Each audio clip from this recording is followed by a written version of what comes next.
정치경제연구소 홍기빈 박사님과 함께 대담 형식으로 꾸며보려고 합니다. 한국 사회의 대안이 무엇이고 우리 청년들이 우리 사회에서 어떻게 나아가야 할지 지금까지 강론을 살펴봤다면 오늘은 약간 총론 개념으로 공부를 좀 시원하게 해보려고 하거든요. 지난 한 달간 뭐 여기저기서 이상하게 지금 20대인 분들하고 이렇게 얘기를 가끔 들을 기회가 있었네요. 저는 사실 이 젊은 분들하고 이렇게 만나서 얘기를 할 기회가 별로 많지 않아요. 제가 뭐 대학에 강의를 나가는 것도 아니니까. 그러다가 이제 공통적으로 든 느낌이 하나 있는데, 이게 흔히 뭐 사람들은 뭐 지금 20대가 패기가 없다 뭐 이런 식으로 표현을 하는데요. 저는 좀 다른 식으로 표현을 할게요. 뭐냐면은, 이 인생, 고통 없는 인생을 원하는 경향이 너무 강한 것 같아요. 근데 지금 그건 20대뿐만 아니라 지금 사실 저희 나이 때도 그렇고 지금 나이 든 사람들 다 비슷한데, 지금 사람들이 꿈꾸는 인생이 대충 어떤 거냐면은 리스크가 없고 고통이 없고 불안하지 않은 삶, 이런 걸 꿈꾸는 경우가 굉장히 많거든요. 근데 제가 지금 나이가 한 40대 중반인데 68년생이에요. 그래서 뭐 이게 젊은 것도 아니고 늙은 것도 아니고 아주 애매한 지금 중딱 신세인데, 제가 겪어본 그 흘끗 본 인생의 진면목은 좀 이상한 얘기로 가네. 예, 그런 거 없어요. 인생은 그 어느 순간에도 리스크가 없는 순간이 없고 고통이 없는 순간은 없어요. 그런데 지금 시대가 자꾸 그런 삶이 가능한 것처럼 뭐만 있으면, 돈만 있으면, 돈하고 좋은 직장하고 그다음에 안정된 어떤 레시피랄까 포뮬러랄까 이것만 쭉 따라서 살면은 고통이 없고 리스크가 없는 삶이 가능한 것처럼 얘기를 하면서 고통과 리스크에 대한 불안과 공포를 마구 한쪽에서는 또 이렇게 하면은 사람이 별다른 도리가 없죠. 어머, 나도 보험 들래. 그다음에 나도 이런 직장 가져야 될 것 같아. 뭐 등등등 이렇게 되는데요. 제가 분명히 이건 말할 수 있는데요. 리스크 없고 고통 없는 삶은 없어요. 그런 삶이 혹시 있는 경우가 있다면요. 그건 우리가 뭐냐면은 숨만 쉬는 상태라고 해요. 살아도 산 게 아닙니다. 그래서 오늘 뭐 여러 가지 얘기를 하겠지만,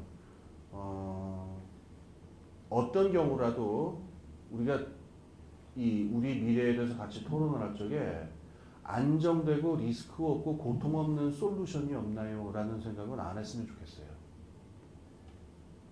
네. 그래서 이건 힐링 저건 아닙니다. 요새 자꾸 힐링 이런 데 가면은 뭐 하여튼 그런 얘기랑은 좀 달라질 텐데, 좀 우울하고 좀 아픈 얘기가 좀 나오더라도 그냥 요 시간만이라도 좀 하십시오. 그 다음에 정 괴로우신 분은 가서 이제 뭐 힐링 사이트 가서 힐링하십시오. 네, 이렇습니다. 네. 처음부터 너무 좋은 말씀을 되게 신선하게 해주셔서 제가 무슨 질문을 해야 될지 모르겠는데요. 제가 사실 어제 오늘 대답을 준비하면서 무슨 질문을 할까 하다가 청년들이 앞에 있으니까 청년에 대해서 여쭤보자 해서 청년이라는 걸 검색을 해봤어요. 인터넷에 치니까 제일 먼저 뜨는 뉴스가 요새 청년들이 20대에서 30대 사이에 탈모를 많이 앓고 있다. 네, 그래서 제가 아침마다 그렇게 머리가 많이 뽑히는 것 같은데, 네, 그래서 그만큼 청년들 사이에서 어떤 정신적 스트레스가 심하고 어떤 병리 현상이라는 게 좀 심각하다는 뜻이겠죠. 그래서 그런 생각이 들었습니다. 그래서 청년들이 어떻게 좀 그런 탈모를 이겨낼 수 있을지에 대해서 앞으로 계속 여쭤보려고 하고요. 그리고 두 번째로는 우리가 한국 사회에 대해서 아무래도 대안을 묻다 이렇게 제목을 잡았잖아요. 더 좋은 한국을 만들기 위해서, 또 좋은 사회를 얘기하기 위해서는 먼저 좋은 사회가 뭔지에 대한 정의를 내려야 할 것 같아요. 그래서 우리 사회가 지금 앞에 앉아 계신 청년들한테 좋은 사회가 되기 위한 조건은 무엇일지에 대해서 간단하게 먼저 말씀해 주셨으면 합니다. 예, 알겠습니다. 뭐 길게 얘기하면 한없이 긴 얘기 될 텐데 할 얘기도 많으니까 그냥 짧게 답하겠습니다. 우선 탈모 문제에 대한 대책은 없습니다. 그거는 유수의 전 세계적인 초국적 제약회사에서도 못 내는 답을 제가 어떻게 내겠습니까? 참고로 저희 집은 대대로 이 모발이 풍성하기로 유명한 집안이라서 보시면 알겠지만 이게 나폴레옹처럼 이렇게 머리가 휙 오르잖아요. 곱슬에 이게 많아가지고 한 번도 고민해 본 적이 없습니다. 그런데 스트레스랑 탈모랑 연결시키는 건 이런 걸 거예요. 이거는 한의학의 논리인데, 머리에 이제 화기가 계속 들어오게 되면은 이것 때문에 탈모가 벌어진다 이런 얘기일 거예요. 그래서 원래는 그렇게 기운이라고 하는 게 이 뒤로 이렇게 등 뒤로 이렇게 올라와 가지고 여기서 이렇게 차가운 기운으로 바뀌어서 이게 인맥을 타고 아래로 내려서 이렇게 돌게 되어 있는데 이 사람이 가슴이 막히면은 보통 내려오질 못하고 여기 기운이 뭉쳐 있어요 머리에. 그러면 화병이라고 합니다. 화병. 이렇게 여기 가슴에 이렇게 화가 이렇게 돼가지고 있는 상태 있죠. 그 화병 이런 게 있고 그 다음에 생각이나 걱정 이런 게 떠나질 않으면 보통 여기 이게 몰려가지고 안 돌아오는데 번뇌라는 말 있죠. 왜 불교에 그 번자 한자를 어떻게 쓰는지 가만히 생각해 보세요. 불화자 옆에 머리혈 쓰잖아요. 그래서 머리에서 이렇게 불이 활활 나가지고 그 위에 막 주전자가 끓고 있고 그런 게 번뇌 상태거든요. 여기 뭐 그 머리를 그러니까는 그래서 아마 탈모가 되는 걸 텐데요. 왜 그 머리에서 그럼 이게 안 내려올래고 이렇게 돌아가려면 어떻게 해야 되느냐? 그건 이렇게 두 가지 방법이 있겠죠. 하나는 청년들이 그렇게 고민하고 번뇌하지 않을 만큼 세상이 바뀌어주면 이게 뭐 자연스럽게 머리털이 나기 시작하겠죠. 그런데 그 하세월이잖아요. 대머리 다 된 다음에 바뀌어봐야 뭐 머리도 안 날 테고. 그러니까 세상이 그렇게 바뀌어주기만 기다릴 일은 아니고 제 생각에는 항상 그 두 가지로 생각했으면 좋겠는데 자기 스스로 자기의 삶하고 생각하고 활동하고 이렇게 하나로 좀 이렇게 모아보려는 노력들을 좀 하면 좋을 것 같아요. 그러니까 스트레스를 받는다는 건 뭐냐면은 막연한 미래에 대한 공포와 불안 때문에 그 생각이 머릿속에 이렇게 떠나질 않는 거잖아요. 그거 해봐야 소용없고요. 그 미래가 걱정이 되면은 좀 실질적으로 도움이 될 만한 일들을 해보는 게 낫습니다. 그럼 이제 또 토익 준비를 하라는 말씀인가요? 뭐 이런 건데 그 얘기는 좀 이따 할게요. 그래서 일단 생각만 하지 말고 살아가는 삶하고 행동하고 좀 일치시켰으면 좋겠다라는 말씀. 너무 길어졌네요. 그 다음에 두 번째 말씀이 뭐였느냐면은 좋은 사회다라고 하는 거에 대한 점이죠. 그것도 이제 얘기하면 한없이 긴 얘기인데요. 오늘 맥락에서는 그냥 요 얘기만 하겠습니다. 어떤 착각이 있냐면은 좋은 사회라고 하는 게 사람을 행복하게 해주는 사회라고 생각하는 분들이 많아요. 그런데 분명히 여러분이 제가 얘기하고 싶은 건데 그런 사회는 없고 만약에 그런 사회가 있다면 지옥이에요. 사회는 사람을 행복하게 해주지 않습니다. 행복은 자기가 만들어야 돼요. 그걸 뭐라냐면 자유라고 합니다. 그래서 올더스 헉슬리라는 사람이 쓰는 소설 중에 멋진 신세계라는 소설이 있죠. 거기 나오는 사회가 뭐냐 모든 사람을 행복하게 만드는 사회입니다. 거기 존이라는 주인공이 그래갖고 나중에 거의 미치려고 그러다가 나중에 그 왕초가 되는 사람 멱살을 붙잡고 뭘 요구하냐면은 나에게 불행할 자유를 다오라고 요구하는 대목이 있습니다. 실제로 나중에 탈출해가지고 어디 해변 어디 가서 불행하게 살다 불행하게 죽죠. 그걸 선택을 합니다. 그래서 그 조지 오웰이라는 그 작가가 있죠. 그 사람이 한 얘기 중에 내가 제일 좋아하는 말인데 그 사람은 사회주의자였어요. 그 사람이 근데 사회주의를 어떻게 정의하냐면 사회주의는 절대로 사람을 행복하게 해주는 사회가 아니다. 그 환상부터 버려야 된다. 이 얘기를 한 적이 있었습니다. 그럼 좋은 사회라는 건 그러면은 일단 우리가 좋은 사회를 얘기를 하려면은 좋은 삶이란 게 나의 좋은 삶이란 게 뭐냐부터 먼저 얘기를 해야 되는데 이것도 한없이 깁니다만 그냥 이렇게 제 생각을 말씀드릴게요. 내가 스스로 생각한 질서로 내 삶을 만들어 나갈 수 있는 삶, 그게 좋은 삶입니다. 뭐 예수님 같이 되고, 그다음에 뭐 김연아 씨처럼 되고, 뭐 이렇게 되는 삶이 좋은 삶이 아니고요. 내가 어떻게 살지, 무엇을 원하는지를 스스로 발견해서 내 삶의 질서를 스스로 짜낼 수 있어야 됩니다. 누구의 명령이나 누구의 의지에 의해서도 아니고요. 내 자신의 욕망과 내 자신의 성찰과 내 자신의 감정으로 내 삶의 질서를 생각해낼 수 있어야 되고, 두 번째로 내가 생각한 질서를 내 삶에 구현할 수 있어야 되겠죠. 그러려면 직장도 있어야 되고 옆에 친구도 있어야 되고 여러 가지가 필요합니다. 그게 좋은 삶이고요. 좋은 사회라는 사회는 어떤 사회냐면 제 생각에 모든 사람이 자기 삶의 주인이 될 수 있도록 그 바탕이 돼주는 사회가 제일 좋은 사회입니다. 그래서 이거를 제 식으로 표현하면 어떻게 되냐면요. 최소한 불행을 막아주는 사회라는 거죠. 어떤 삶이 좋은 삶이냐, 그리고 어떤 게 행복이냐라는 얘기를 토론하면요, 백인 백색입니다. 절대로 합의가 나오지 않습니다. 그 합의 나오는 순간이 인류가 완전히 전체주의 바퀴벌레로 바뀌는 순간입니다. 다를 수밖에 없는데, 사회가 합의할 수 있는 거는 행복이나 좋은 것에 대한 거라기보다도 뭐냐면은 사람의 불행에 관한 것입니다. 그리고 나뿐만 아니라 누구에게서도 벌어져서는 안 되는 일들에 대해서는 아주 쉽게 합의할 수가 있습니다. 여러분들 호랑이 고기를 좋아하시는지 모르겠는데 그건 사람마다 다를 수 있어요. 그거 한번 먹어봐야 되겠다. 그래서 막 산속을 정력제를 찾아 헤매는 한국 중년 남자들도 있고, 호랑이 고기라면 막 끔찍하게 느껴지는 분들도 있을 텐데, 남녀노소 다 동의할 수 있는 거 있습니다. 세 달짜리 깐난 아기를 호랑이가 물어간 상태는 그걸 불행하다라고 말하지 않을 사람은 없습니다. 그렇죠. 그리고 호랑이 고기를 좋아하는 사람이든 호랑이 고기를 싫어하는 사람이든 호랑이가 민가에 내려오는 건 막아야 됩니다. 그리고 뭐 사람에 따라서 나는 결혼하지 않겠다 그렇게 사시는 분들도 있는데, 나는 결혼해서 가족을 이루고 싶은데 내 경제 환경이 허락을 안 해서 결혼도 못하겠고 결혼해봐야 애를 한 명 이상 낳을 수 있을지 모르겠다라고 생각하는 거는, 그거 좋은 상태라고 말할 사람 아무도 없습니다. 그렇죠.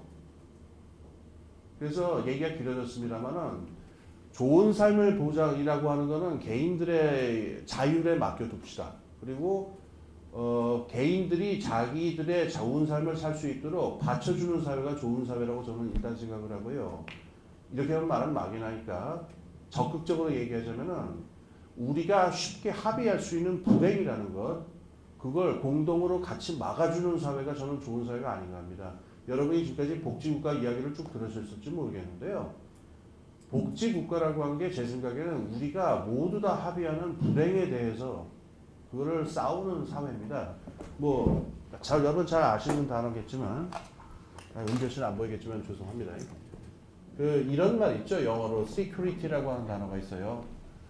요새는 휴먼 세큐리티 얘기를 많이 하는데, 보통 이러면 군사적으로 안보, 뭐 안전보장 이런 식으로만 많이 쓰입니다만은, 실제 우리가 뭐 복지에 관계된 영어 문헌들을 보면 이게 사회부장이라는 뜻으로 많이 쓰이죠.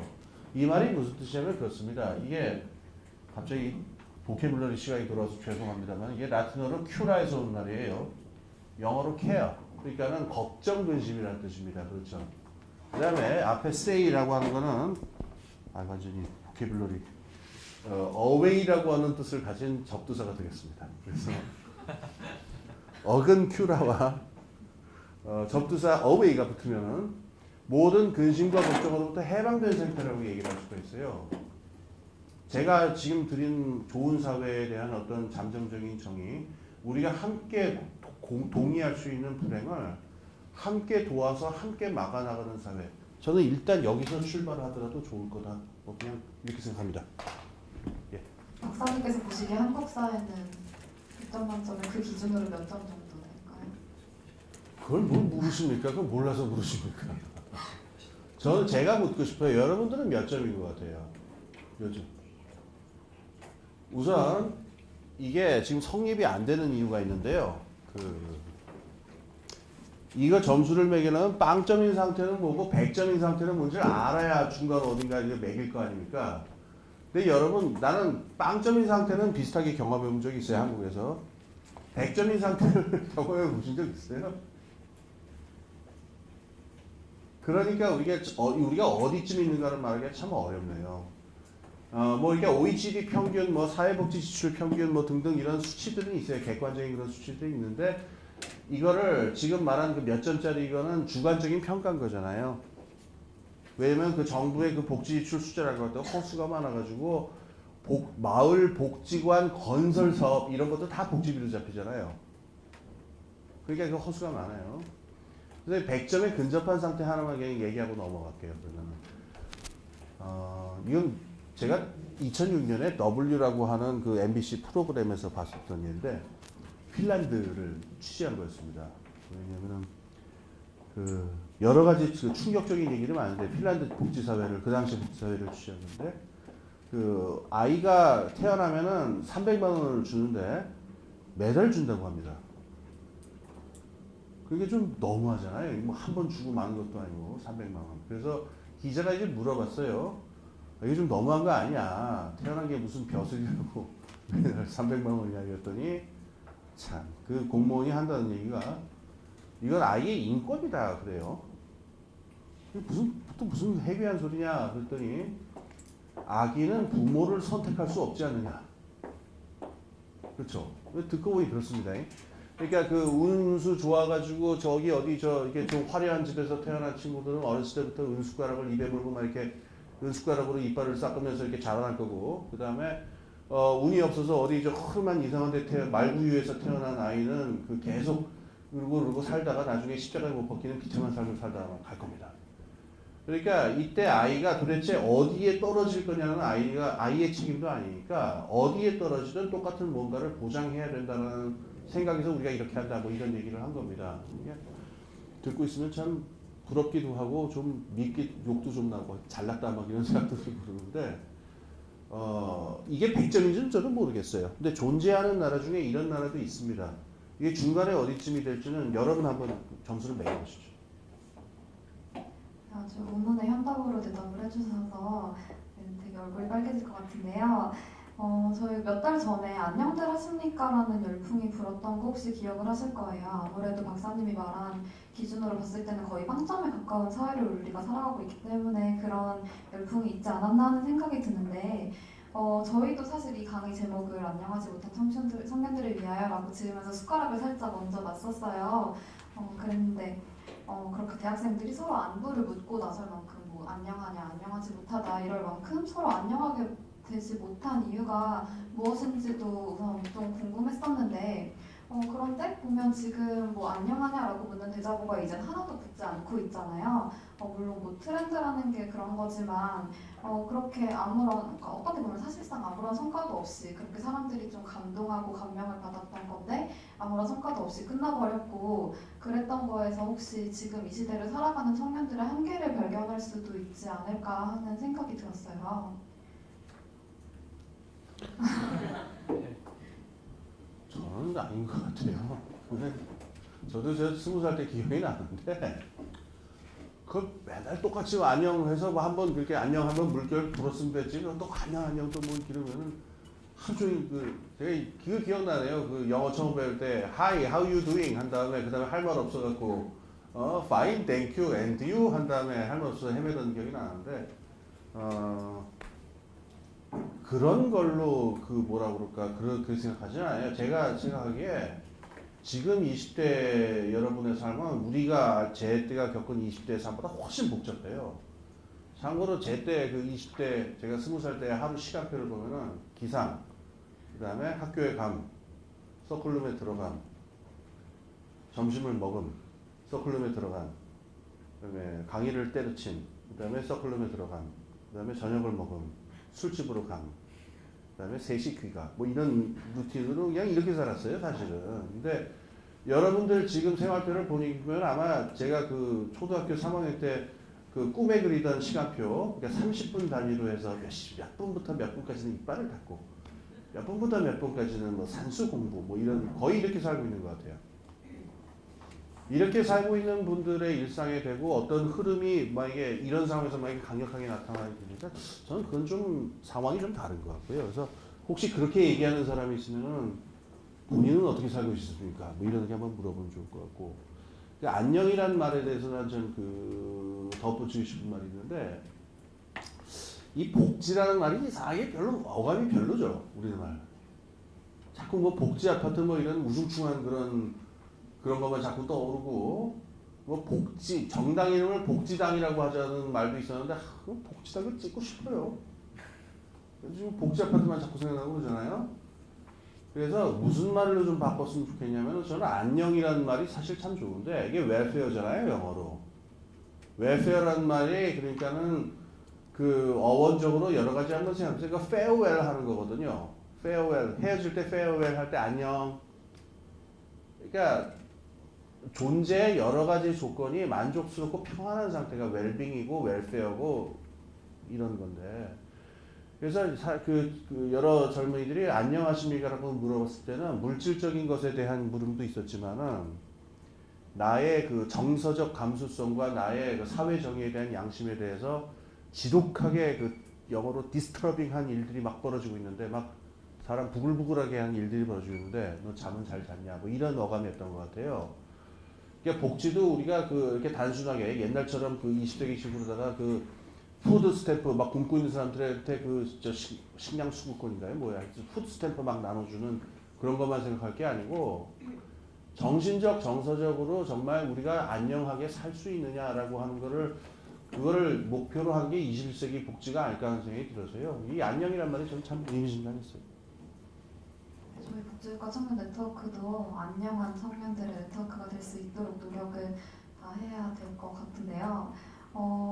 저희가 이제 제가 어떤 뭐 청년에 대해서도 많이 고민을 하고 이러면서 저희 아카데미에 대해서 주제를 처음 잡을 때 어떻게 할까 하다가 이렇게 뭐 연금이나 노후 문제나 이런 것들이 다 청년들의 삶과 결국은 연결이 된 거니까 그러면 먼 미래 일부터 시작해가지고 가까운 일자리 문제까지 하나씩 짚어보자 해서 중간에 연금 문제가 들어갔었어요. 그래서 강의를 기획하면서 이제 그럼 청년들은 연금을 어떻게 생각하지? 하고서 이제 인터넷에 검색을 해봤거든요. 그래서 제가 자주 들어가는 커뮤니티나 이런 데서 검색을 해보니까 되게 놀랍게도 뭐 나름 진보적이다 이런 성향을 가진 곳에서도 지금 노인들이 다 써가지고 못 받을 건데 우리가 연금을 왜 내야 되지? 또는 심지어는 뭐 보수 정당 찍은 노인들한테 뭐하러 연금 줘야 돼? 뭐 이런 식으로도 생각을 하는 청년들이 되게 많았는데요. 그러니까 이런 보수나 진보를 막론하고 어떤 기초노령연금 그리고 국민연금 이런 거에 대한 아주 기초적인 사회보장 제도에 대해서 심지어 폐지론이 나올 정도로 많이 비판적이고 부정적인 의견이 있다는 걸 되게 새롭게 알게 됐었어요. 그래서 그런 게 왜 생기는지라는 것도 되게 궁금했었고 지난 대선 때도 이번에 이제 뭐 지역 갈등이 아니라 이제는 세대 간 갈등이다 이런 말이 나왔을 정도로 그렇게 세대 간에 많이 갈등이 심해진 것 같은데 그랬을 때 또 어떤 문제가 올 수 있을 거고 그리고 이 문제를 좀 어떻게 해결해 나가야 할지 그런 방향성에 대해서 여쭤보고 싶었습니다. 예. 이것도 참 또 얘기하면 한이 없는 문제이긴 하죠. 근데 그 한이 없는 짧게 그냥 요점 제 생각은 그냥 요점만 말씀을 드리면요.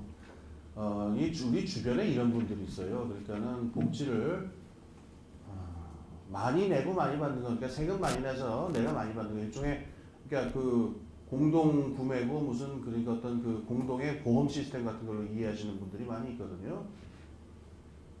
저는 조금 불편합니다 그 얘기가.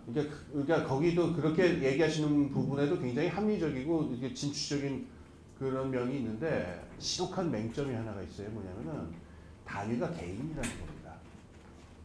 내가 잘 살기 위해서 내가 기여하고 내가 받는 것 이게 복지일까요? 저는 아니라고 생각합니다. 그 단위가 사회라고 저는 생각하는데요. 이거 굉장히 사실 좀 이해하기가 좀 막막할 수가 있습니다. 제가 그냥 쉬운 말씀 예를 좀 들어보겠습니다.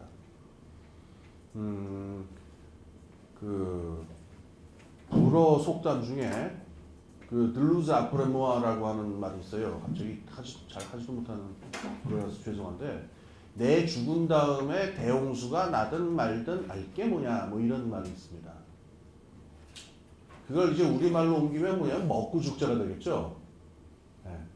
이게 뭐냐 이게 환경 문제 같은 걸 얘기할 때 나오는 건데 지금 사람들이 어떤 환경 문제를 얘기해보면은 2070년에 무슨 지금 지구가 계속 이렇게 온난화되면은 2050년에 뭐 박살이 날 수가 있고 2070년에 무슨 공룡이 다시 태어나가지고 우리를 잡아먹을 것이고 뭐 이런 흉측한 얘기들이 말도 안 되는데 그냥 웃기려고 한 얘기입니다. 네, 웃으시면 됩니다. 그래서 이런 얘기들이 나오는데 이런 보통 사람들이 반응이 뭐냐면은 그냥 뜨뜻미지근해요. 아이고 내 죽은 다음에 공룡이라든 뭐 알게 뭐냐 하는데 이렇게 한번 얘기를 바꿔보세요. 여러분 중에 지금 아이가 있는 분이 있는지는 모르겠는데 우리 은민이가 그때 몇 살이야 한번 생각해보세요. 얘기 전혀 달라져요.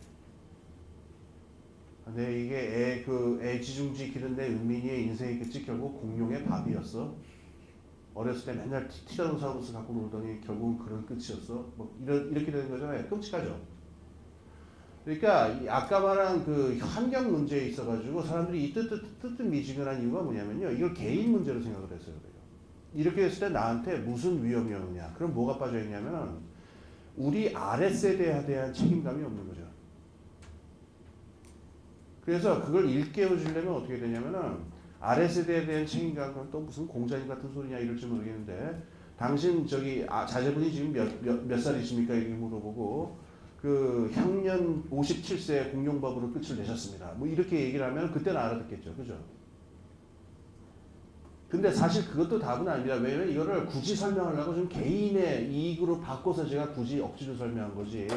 사실 문제의 본질은 그게 아닙니다. 나 개인이 아니고 우리는 어떠냐면은 나뿐만 아니고 우리 세대와 세대 간의 책임과 의무가 있고요. 그 다음에 나와 그러니까 고학력자와 저학력자 사이에 책임과 의무가 있고요. 그 다음에 그 잘생긴 사람하고 못생긴 사람에게 그 책임 의무가 있고요. 180이 넘는 루저와 뭐 어쩌고저쩌고 사이에도 그게 있고요. 사람들이 서로가 서로에 대한 책임과 의무를 잡을 때 사회라는 단위가 성립합니다. 이게 복지에 어떻게 적용되는지 예를 하나 들겠습니다.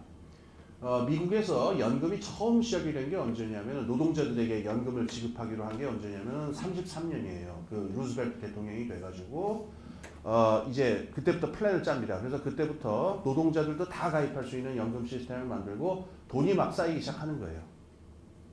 그런데 생각해 보세요.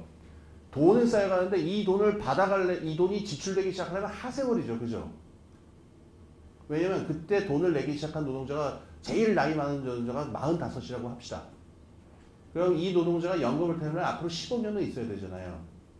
그러니까 33년에 연금 제도가 시작이 돼서 돈을 축적하기 시작했으니까 내가 냈으니 내가 받겠다 이 논리대로 하자면은 연금 축적된 연금에서 이게 이 분배가 시작이 되려면은 한 15년은 기다려야 되죠. 근데 원래 연금 제도의 목표는 뭐였냐면은 이 노동자들의 생활을 안정시켜서 소비 능력을 진작시켜서 이 대공황 상황을 좀 뚫고 나가자라는 총수요 관리 정책의 의미가 있었어요. 이 시장 경제를 좀 부흥시키려고. 근데 이게 완전히 빗나간 거죠. 이제 그 효과가 나타나면 한 15년이 있어야 되니까. 그래서 단안을 내립니다. 그 루즈벨트 대통령과 등등이 야 그거 그냥 지금 풀어라. 그래서 지금 퇴임하는 그러니까 34년 5년 시점에서 정년 퇴임하는 노동자들 있죠. 그 시점에서 60세 되고 65세 된 사람들한테 그냥 줘버린 겁니다. 돈을. 그럼 당장 무슨 얘기 나와요? 열받죠 여러분. 그 사람들 돈도 안 냈지. 일생 내내 돈 벌었고 술만 먹었고 한 푼도 안 적립하는 사람들을 내 이 피 같은 돈으로 적립해갖고 그걸 그렇게 준다고? 열받아야 안 받아요? 받죠. 근데 만약에 그 생각을 하기 시작했으면 그 제도는 그렇게 되지 않았을 거예요. 그래가지고 보수파들이 엄청나게 그걸 공격을 했습니다. 왜 돈을 내지도 않는 사람들한테 그 돈을 주느냐? 그거에 대한 답은 뭐예요? 사회입니다. 개인 차원으로 생각할 문제가 아니고 연금은 사회 단위에서 생각해야 되는 문제라는 겁니다.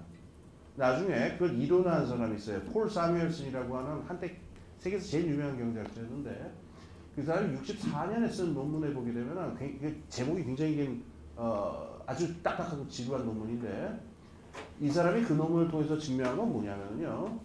이런 거예요. 지금 그 보수파들의 얘기 있잖아요. 보수파들의 얘기들 하면 문제가 터지긴 터진다는 거예요. 근데 언제 문제가 터지냐면요. 인류가 절멸해서 그 출산율이 제로가 돼버리는 상황에서 늙은 사람들. 그 사람들은 돈을 낼 사람이 없겠죠. 그죠?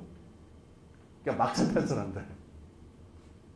그러니까 지금 보수파들이 말이 틀린 건 아니란 거예요. 돈 계산을 하시면 어딘가는 분명히 빵꾸가 나겠는데 빵꾸가 나는 시점은 그게 기원 후 3,000년이 될지 35,000년이 될지 모르겠는데 인류의 마지막 60대.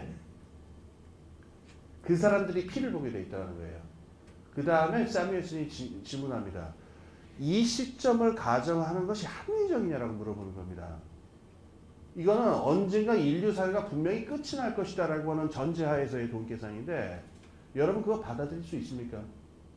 우리가 암묵적으로 다 생각하는 건 뭐냐면은 인간이 일단 이 지구상에 나타난 이상 우리는 어떤 일이 있어도 인류가 절멸하는 일은 없도록 만들겠다. 그게 사회에 대한 의식이고 공동체 의식이에요.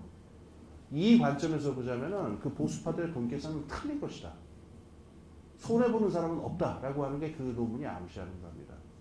그래서 설명이 길었는데 열 받죠. 지금 막 팍팍 깎고 뭐 어떻게 기초연금 어떻게 한다 그러고 나는 내봐야 받지도 못할 것 같고 막 열 받고 그러는데 제 생각에는 그런 이 연금을 바라볼 적에 내가 얼마를 받으니까 내가 받겠다 이렇게 생각하지 마시고 우리 사회 전체에 지금 60대는 어떻게 살고 있고 50대, 30대, 20대 나는 어떻게 살고 있는지 한번 그렇게 집단 차원에서 좀 생각해 보셨으면 좋겠어요.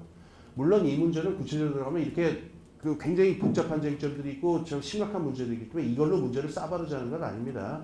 그런데 그저 제 충고는 돈 계산과 생각의 관점을 개인에서 사회를 옮겨야 이건 답이 나올 거라는 겁니다. 연금은 세대 간 연대의 문제입니다. 기본적으로. 그리고 한마디 더 붙이면요. 그거 왜 이렇게 패배적으로 생각을 하십니까? 그거 바꾸면 되잖아요. 여러분들이 그 말통할 만한 정치인, 그러니까 여러분들이 이익을 대변할 수 있는 정치인을, 정당이나 정치인을 선출시키면 되고, 없다 싶으면 여러분이 정당을 만들면 돼요. 그리고 그래서 이걸 바꾸면 됩니다. 부당하지 않게 바꾸시면 됩니다.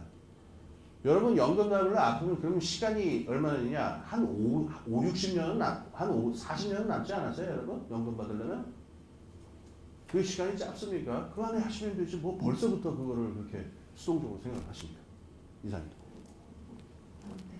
아무래도 이런 세대 간 갈등이라는 게 청년들이 노인을 어떤 시선에서 바라보느냐라는 거에서 좀 그런 문제가 생기는 것 같은데 그래서 저희는 사실 박사님께도 항상 여쭤봤지만 청년을 어떻게 바라봐야 되는가에 대한 고민도 항상 하고 있었어요. 그래서 저희가 얼마 전에 이제 막 끝난 사업인데 저희 청년허브라는 데서 연구 사업을 받아서 해외 복지국가에서는 청년 정책을 어떻게 피고 있나에 대해서 되게 깊게 조사를 한 적이 있거든요.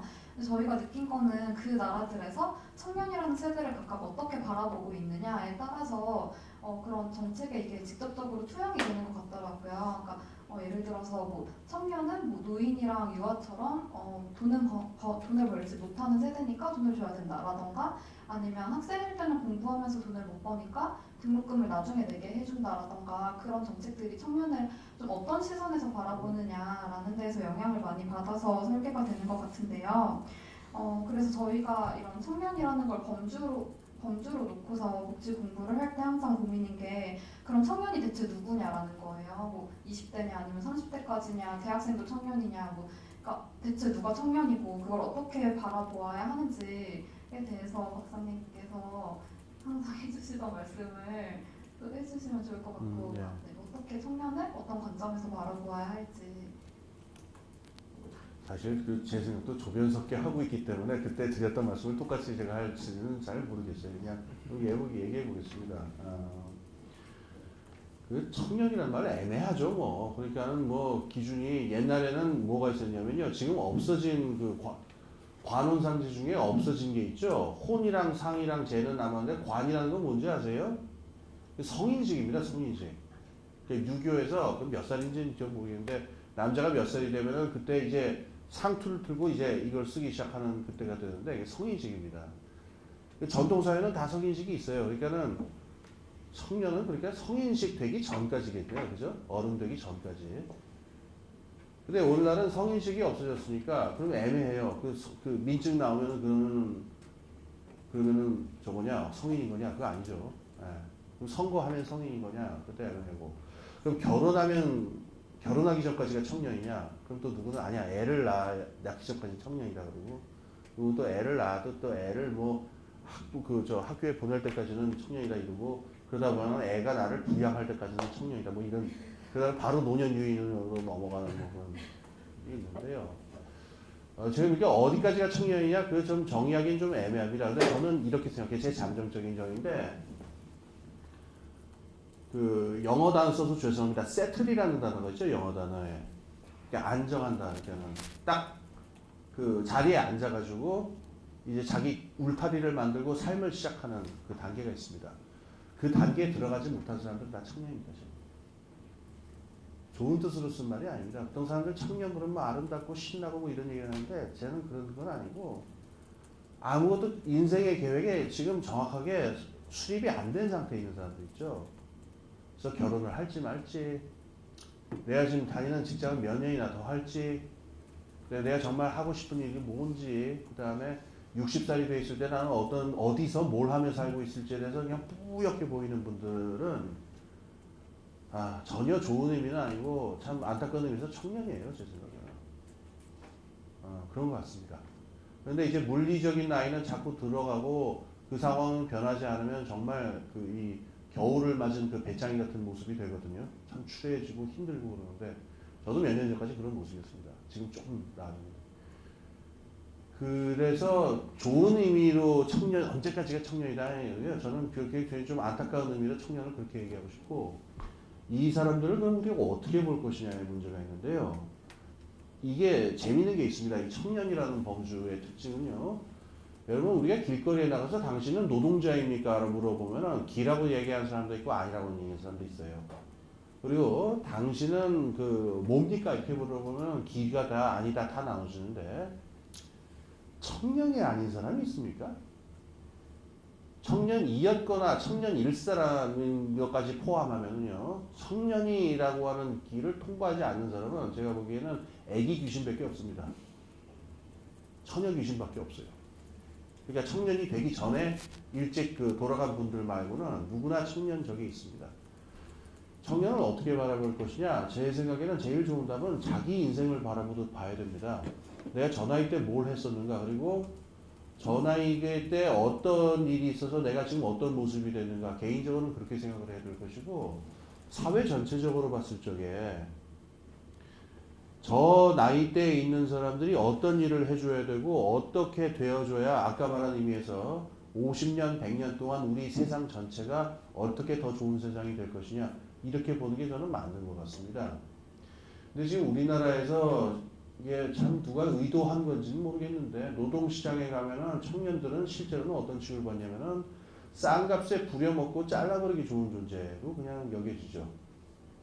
그리고 애들 힘도 좋고 또 체력도 좋아서 알아서 숙련 다 해오고 공부까지 다 해오는 참 값싸고 이용해 먹기 좋은 애들.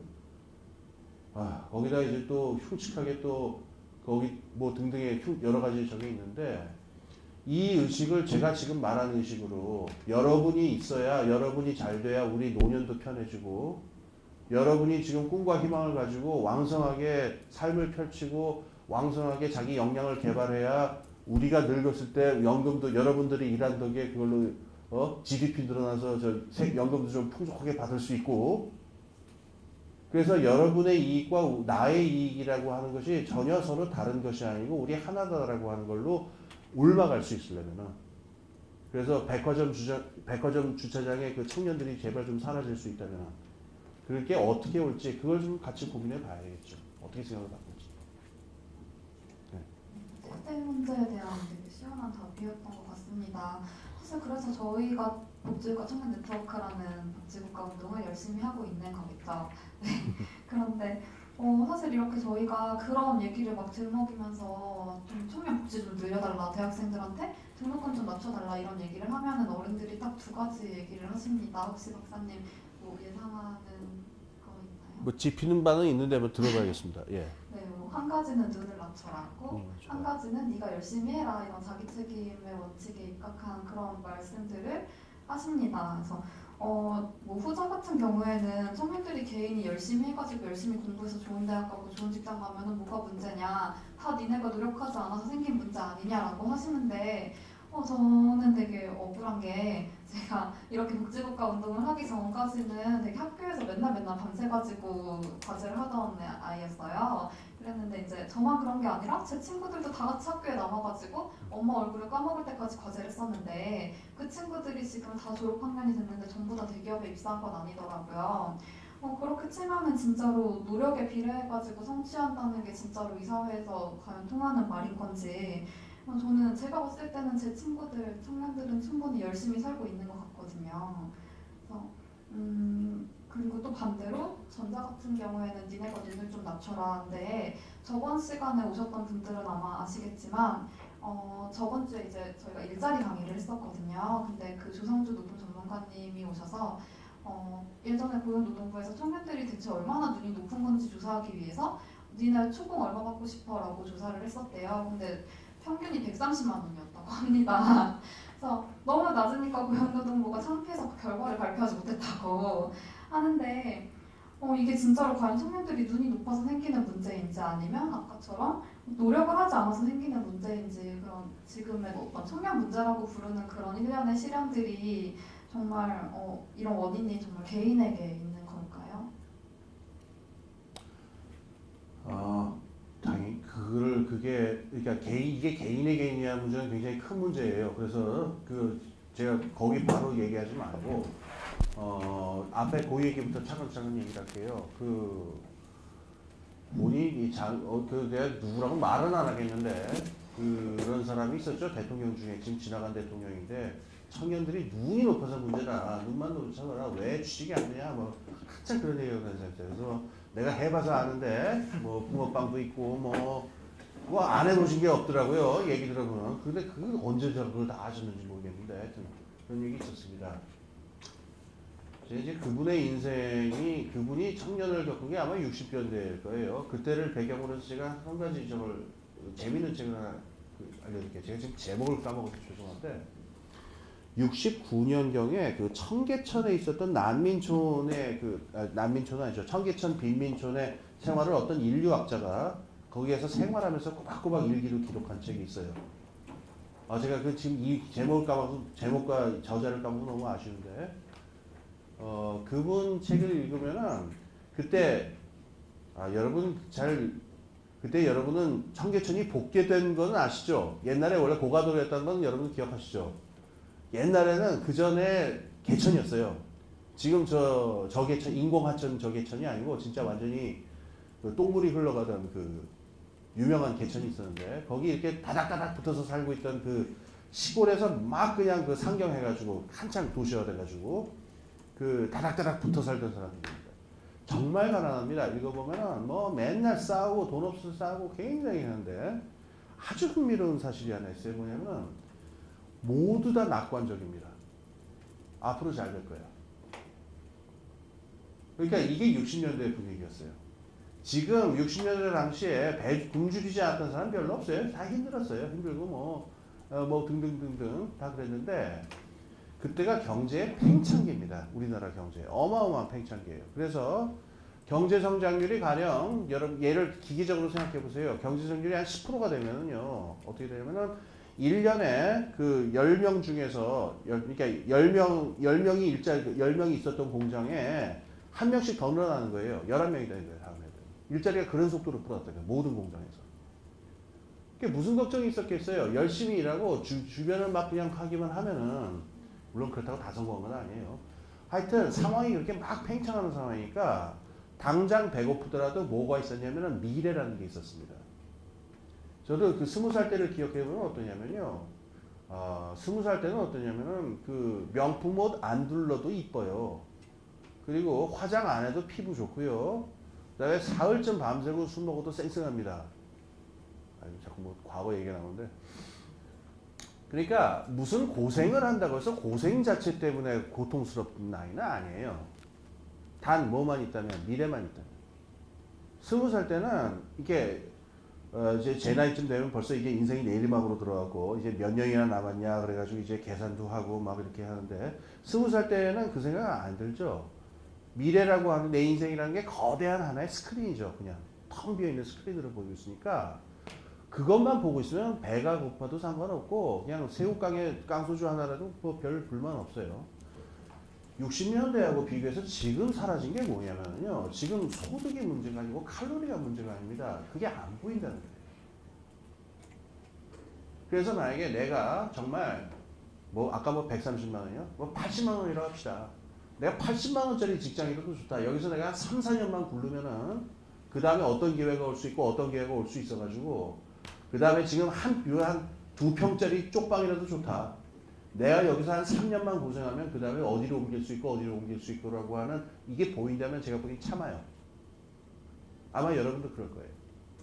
그러니까 그런 말씀하시는 분들은 지금 젊은 사람들이 뭐 때문에 절망한지를 잘못 잡고 계시는데 배가 고파서 그런 게 아니고 돈이 적어서 그런 게 아니에요. 미래가 안 보여서 그런 거예요.